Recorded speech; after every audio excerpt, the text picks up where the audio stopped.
আসসালামু আলাইকুম। আপনারা সবাই কেমন আছেন? আলহামদুলিল্লাহ আমরা ভালো আছি। এই যে আটা আজকে আমি সকালে রুটি বানানোর জন্য আটা ছেড়ে নিছি। দুটো আমি রেখে দিছি এভাবে, দুটা গোল্লা এভাবে রেখে দিছি।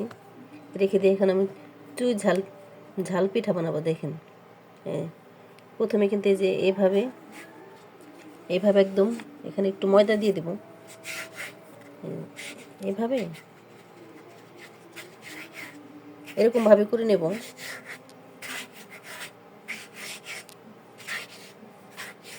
এটা কিন্তু চালের গুঁড়া দিয়ে করতে পারেন, কিন্তু আমি আটা দিয়ে করা হলো।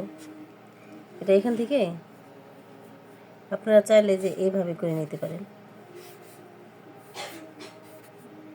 এভাবে।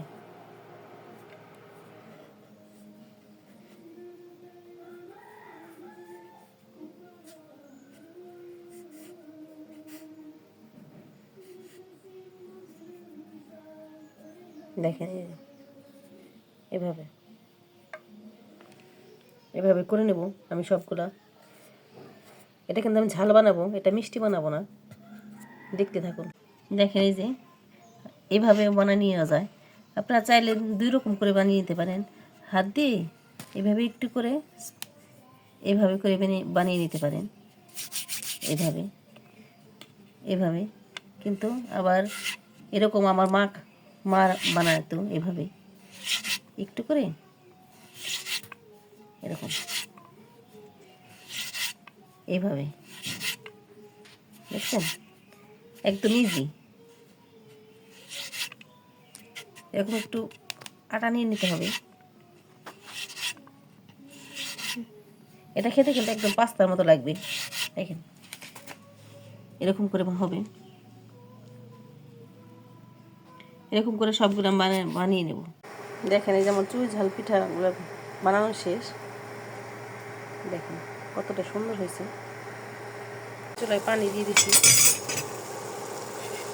এখানে আমি দিয়ে দিব। পাস্তার মতো একটু সেদ্ধ করে নেব।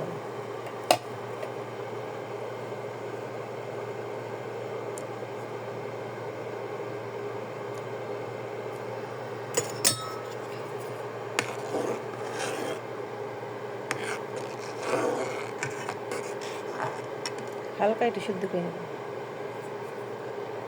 দেখেন, এই যে সবগুলো আমি যে হালকা গরম পানিতে আমি একটু ভাপ দিয়ে নিয়েছি, আর পুরা পাস্তার মতো এটা কিন্তু শক্ত হয়ে গেছে। দেখেন, একদম শক্ত হয়ে গেছে। এটা আমি ঝাল বানাবো, ঝাল ঝাল ভালো লাগবে খেতে। আর এটা ঝটপট বানিয়ে নেওয়া যায়। যাদের পাস্তা খেতে মন চায় তারা এরকম পাস্তা বানিয়ে নিতে পারেন। এখানে কড়াইতে আমি তেল দিয়ে দিছি, আর দিয়ে দেবো একটা রসুন কুচি।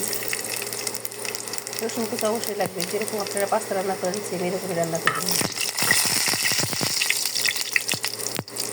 রসুনটা একটু বাদামি কালার হয়ে গেলে রসুনের ফ্লেভারটা চলে আসছে। এখন আমি যে পেঁয়াজ কুচি দিয়ে দেবো, সাথে কাঁচামরিচ।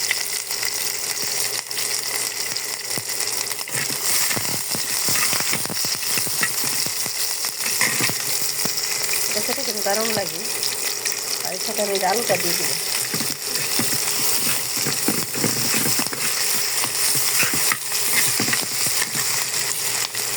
আলু সাথে যে বরবটিগুলো দিয়ে দেবো।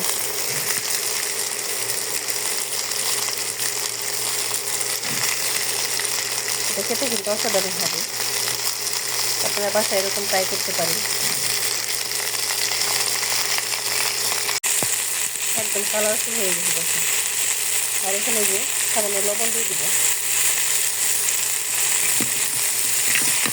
যাতে সবজিগুলোর মধ্যে লবণটা ঢুকে যায়। আর খেতে কিন্তু দারুণ। আপনারা চাইলে এটা বয়েল করে নিতে পারেন, ভালো মতো সিদ্ধ করে নিতে হবে পানি দিয়ে। আমি সিদ্ধ করে নিয়ে আমি হালকা একটু ঢেকে নেব। সবজিটা প্রায় সিদ্ধ হয়ে আসছে। আর এখানে আমি একটা ডিম দিয়ে দেবো। এপাশে সামান্য একটু তেল দিয়ে ডিমটা দিয়ে দেবো। তাতে খেতে কিন্তু দারুণ হবে। আর একটু সামান্য একটু লবণ দিয়ে এভাবে দিয়ে দেবো। একটা ডিম দিয়ে বাচ্চাদের নাস্তা বানিয়ে দিতে পারেন। আর এটা মজাদার খাবার একদম। আর সবজিটা একদম দেখেন পারফেক্ট সিদ্ধ হয়ে গেছে। আর ডিমটা এখন এখানে ভালো মতো করে নেবেন। আর আমাদের ভিডিওটি ভালো লাগলে লাইক এবং শেয়ার করে দেবেন। এখানে এইভাবে করে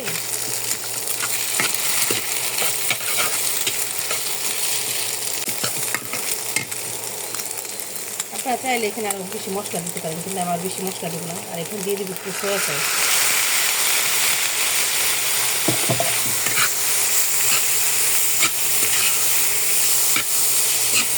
সুন্দর একটা ফ্লেভার আসছে দেখুন। আর এটা খেতে কিন্তু অসাধারণ লাগবে।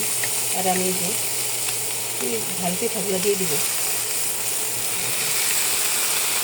ইউনিক পাস্তা বানিয়ে নিলাম। আপনার চাইলে এরকম বাসায় তৈরি করে নিতে পারেন। আর আমাদের ভিডিওটি ভালো লাগবে লাইক এবং শেয়ার করবেন। এখানে সব কিছু দেওয়া হয়ে গেছে। এখন আমি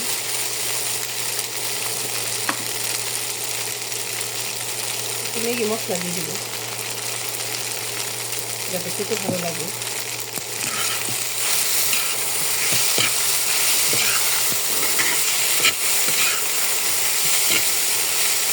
এটা খেতে কিন্তু দারুণ লাগবে।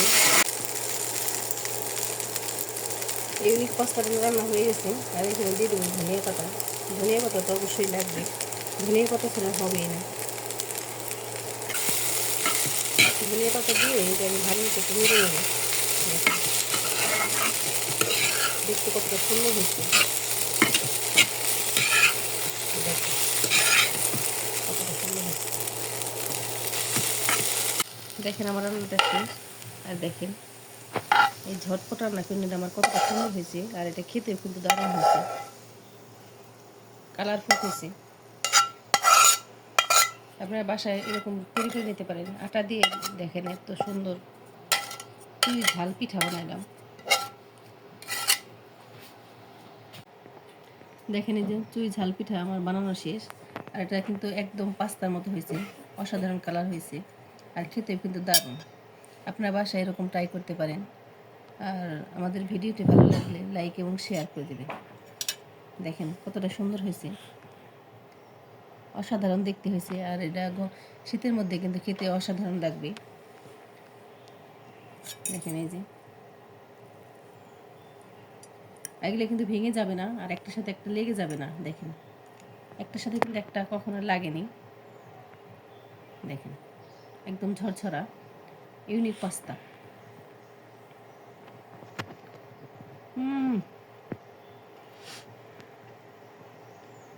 সেই হয়েছে অসাধারণ। আপনার বাসায় একবার হলো ট্রাই করে দেখবেন। আর আমাদের ভিডিওটি ভালো লাগলে লাইক এবং শেয়ার করে দিবেন। আর আমাদের চ্যানেলটাকে যারা নতুন দেখেন আমাদের চ্যানেলটাকে সাবস্ক্রাইব করে দেবেন। আপনারা ভালো থাকবেন, সুস্থ থাকবেন। আল্লাহ হাফেজ।